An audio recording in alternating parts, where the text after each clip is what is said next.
নমস্কার বন্ধুরা, একান্নবতী পরিবারে তোমাদের সবাইকে অনেক অনেক স্বাগত ভালোবাসা জানাই।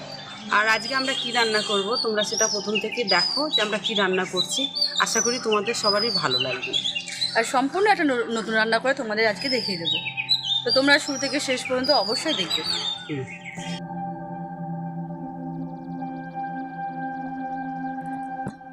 ডিজাইন সিঙ্গারার জন্য এখানে আমি 500 গ্রাম ময়দা নিয়ে নিয়েছি। আর এখানে ময়দার মধ্যে আমি ময়ান দেওয়ার জন্য যেগুলো ব্যবহার করছি সেগুলো তোমরা ভালো করে দেখো। অল্প পরিমাণ নুন দিয়ে দিচ্ছি, 1 চামচ চিনি দিয়ে দিচ্ছি, সামান্য পরিমাণ খাবার সোডা দিচ্ছি, খুব সামান্য পরিমাণ জোয়ান দিয়ে দিয়েছি, অল্প পরিমাণ কালো জিরে দিয়ে দিচ্ছি, আর একটু সাদা তেল ব্যবহার করছি।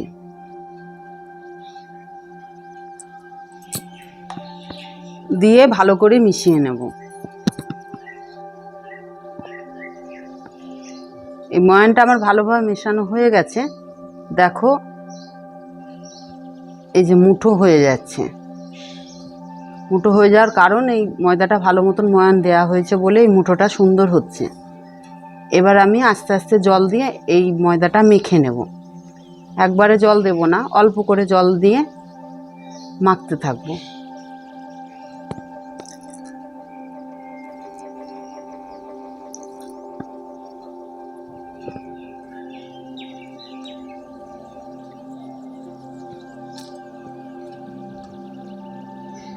আমার মাখা প্রায় হয়ে গেছে।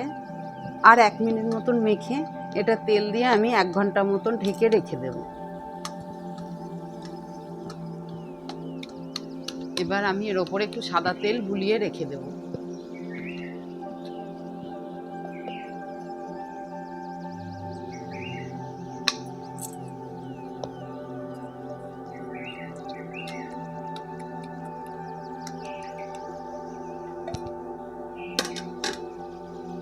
এটা 1 ঘন্টা রেস্ট থাক। তোমাদের দেখাচ্ছি আমি সিঙ্গারার জন্য যে তরকারিটা করব সেটা কিভাবে করব, চলো দেখবে কিভাবে করছি। এখানে দেখো সিঙ্গারার জন্য আমি গোটা আলু সেদ্ধ করে নিয়েছি, খোসা শুদ্ধ, খোসা ছাড়িয়ে আর সেদ্ধ করিনি, কারণ সিঙ্গারাতে একটু খোসা থাকলে খেতে ভালো লাগে। এই জন্য আমি খোসা শুদ্ধ আলুটা সেদ্ধ করে নিয়েছি। এবার আমি সামান্য একটু মেখে নেব। কিভাবে মাখছি দেখো। এখানে আমি আলু পুরোপুরি ছাড়াচ্ছি না, কিছু ছাড়াচ্ছি আর কিছু খোসা রেখে দিচ্ছি। এখানে সব আলুগুলো আমার ছাড়ানো হয়ে গেছে। দেখো কিছু খোসা কিছু আলু এরকম করে ছাড়িয়েছি। এবার আমি একটু এটা পুরো মিহি করে মাখবো না, অল্প দানা দানা করে একটু মেখে নেব।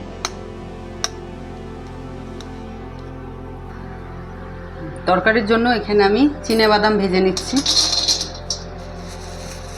সিঙ্গারার তরকারিতে আবার বাদাম না থাকলে মনে হয় না যে সিঙ্গারের তরকারি হলো।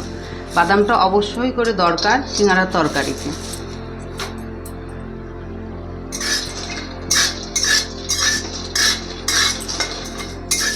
শুকনো কড়াই অনেকটাই ভাজা হয়ে গেছে। এবার একটু আমি সর্ষের তেল দিয়ে আর একটু ভালো করে ভেজে নেব।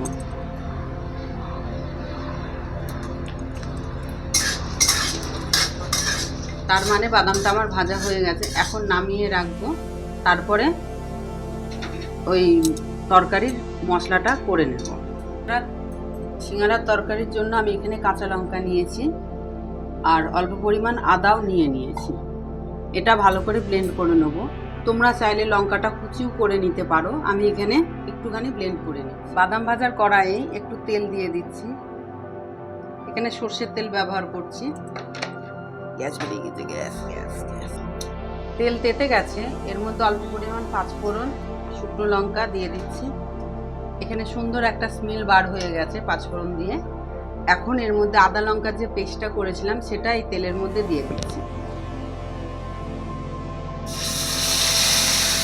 এখন এই মশলার মধ্যেই 1 চামচ জিরে গুঁড়ো আর 1 চামচ ধনে গুঁড়ো দিয়ে দিচ্ছি।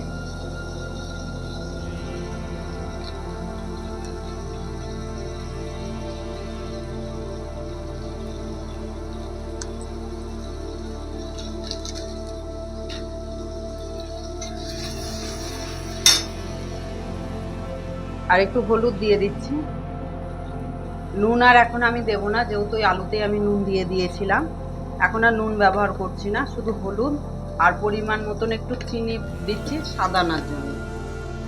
এবার তোমরা সিঙ্গারার তরকারি ঝালও খেতে পারো, মিষ্টি মিষ্টিও খেতে পারো। তা আমার আবার একটু সিঙ্গারার তরকারি মিষ্টি মিষ্টি ভালো লাগে, ওই জন্য আমরা এখানে চিনির পরিমাণটা একটু বেশি দেব। মশলা দিয়ে তেল ছেড়ে গেছে, এখন আমি আলু মাখাগুলো এর মধ্যে দিয়ে দেবো।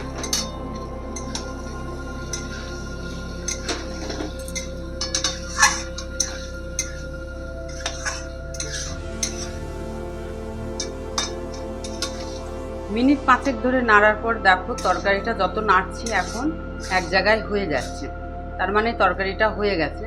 এখন নামাবো, তার আগে একটু গরম মশলা এর মধ্যে দিয়ে দেবো।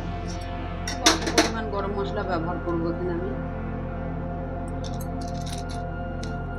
আর যে বাদামগুলো ভেজে রেখেছিলাম সেই বাদামগুলো আমি একটুখানি টুকরো টুকরো করে নিয়েছি, সেই বাদামগুলো আমি ওর মধ্যে মিশিয়ে দেবো। দিয়ে ভালো করে নেড়ে সব কিছু মিশিয়ে দেবো এর মধ্যে, আলুর তরকারিটার মধ্যে।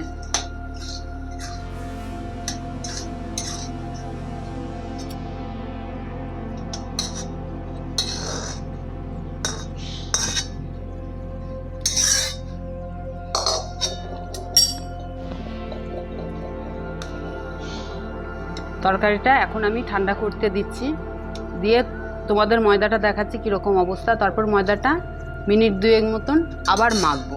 তরকারিটা এখন ঠান্ডা করতে দিচ্ছি। 1 ঘন্টা পরে চলে এসেছি, দেখো ময়দাটা কত সুন্দর মোলায়েম হয়ে গেছে, এই যে। দিয়ে এইবার আমি লেচি কেটে নেব, তাও তার আগে 1 মিনিট মতন একটু মেখে নেব। এখানে দেখো আমি ময়দাগুলো লম্বা লম্বা করে নিয়েছি, দিয়ে লুচির মতন একটা নই কেটে নেব। এই যে এই সাইজ করে আমি নই করব। এবার প্রত্যেকটা নই করে নিচ্ছি। আমার সব নই করা হয়ে গেছে, এবার ভালো করে গোল করে নেব। এই রকম করে আমি ভালো করে গোল করে নেব, সব নইগুলো ভালো করে এরকম করে গোল করে নেব।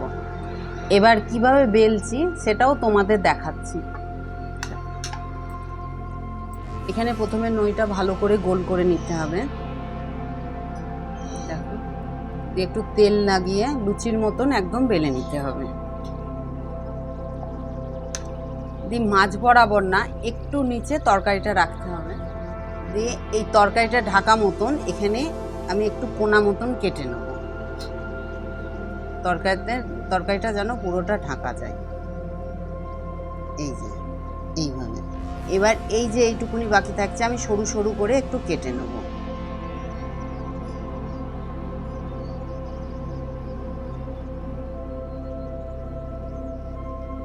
এদিকে যেহেতু 4টে আমি কাটলাম, সেরকম এই দিকেও 4টে কেটে নেব।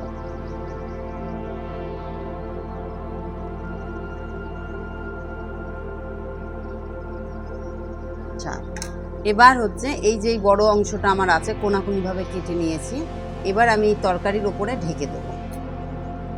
তরকারির উপর ঢেকে ভালো করে মুখটা আটকে দেবো, যাতে তরকারিগুলো ভাজার সময় না বেরিয়ে যায়। দিয়ে একবার এইটা আমি এই ওপরে দেব, তারপরে এই দিকটা থেকে আবার ওপরে দেব। একবার এই দিকে দেব, একবার এই দিকে দেব। দেখো একটা সুন্দর ডিজাইন হয়ে যাচ্ছে।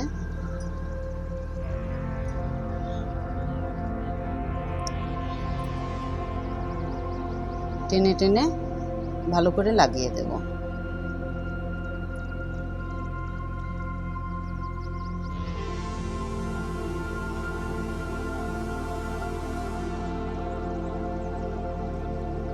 দিয়ে ভালো করে সমান একটা করে দিয়ে মুখটা ভালো করে একটু চেপে দেবো, যাতে খুলে না যায়। সব মুখগুলো একটু ভালো করে আটকে দিতে হবে, যাতে তরকারিটা না বেরিয়ে যায়। এই যে আমার ডিজাইন সিঙ্গারা তৈরি। এবার ভাজার জন্যই তৈরি হয়ে গেছে। এবার ভাজতে যাব, তোমরা চলে আসো আমাদের সঙ্গে, কিভাবে আমরা ভাজছি সেটা তোমরা দেখবে। সিঙ্গারা ভাজার জন্য কড়াই আমি তাতাতে দিয়ে দিয়েছি, এবার তেতেও গেছে। এখন আমি সাদা তেল ব্যবহার করছি সিঙ্গারা ভাজার জন্য। হাই ফ্লেমে তেলটা তাতিয়ে নিয়েছি। এবার আমি এটা লো করে দেবো, দিয়ে আস্তে আস্তে সিঙ্গারাগুলোর মধ্যে দিয়ে দেবো। এটা আমি একবার মিডিয়াম ফ্লেমে ভাজবো, একবার লো ফ্লেমে ভাজবো, হাই ফ্লেম আর দেবই না। ব্রাউন কালার অবধি ভেজে নেব। সিঙ্গারা দেখো ব্রাউন কালার হয়ে গেছে, এখন আমি তুলে নেব। দেখতেই কত সুন্দর হয়েছে দেখো, ভাজা হয়ে গেছে, এখন আমি এটা তুলে নেব।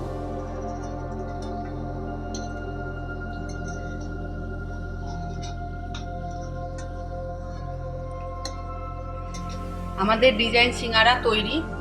এবার আমি পরিবেশন করব, খেয়ে বলবে কেমন হয়েছে। দেখো তোমরা,